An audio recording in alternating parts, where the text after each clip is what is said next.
Bowl తీసుకొని ముందుగా clean చేసుకున్నటువంటి ఫిష్ అన్ని ఇందులో వేసుకోవాలి.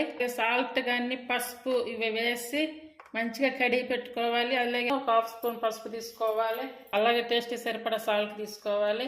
ఈ ఫిష్కి పట్టించాలి. ఇలా కలిపి పెట్టుకున్నాక వీటిని ఒక హాఫ్ అన్ అవర్ సేపు పక్కన పెట్టుకోవాలి. చూడండి, ఒక హాఫ్ అన్ అవర్ తర్వాత వీటిని తీసి ఇప్పుడు ఫ్రై చేసుకోవాలి.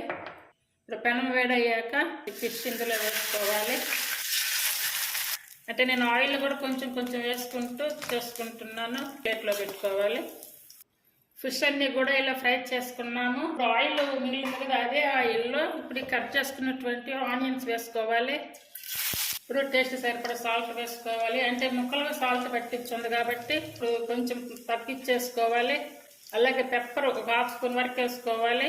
ఫ్రై చేసుకున్న ఫిష్ ఫ్రై అన్నీ కూడా ఇందులో వేసుకోవాలి. అలాగే సన్నగా కట్ చేసుకున్నటువంటి కరివేపాకును వేసుకోవాలి. అంతే అండి, పెప్పర్ ఫిష్ ఫ్రై రెడీ అయ్యింది. అలాగే ఈరోజు పెప్పర్ ఫిష్ ఫ్రై అండి, సైడ్ డిష్గా చాలా బాగుంటుంది taste. Thank you for watching.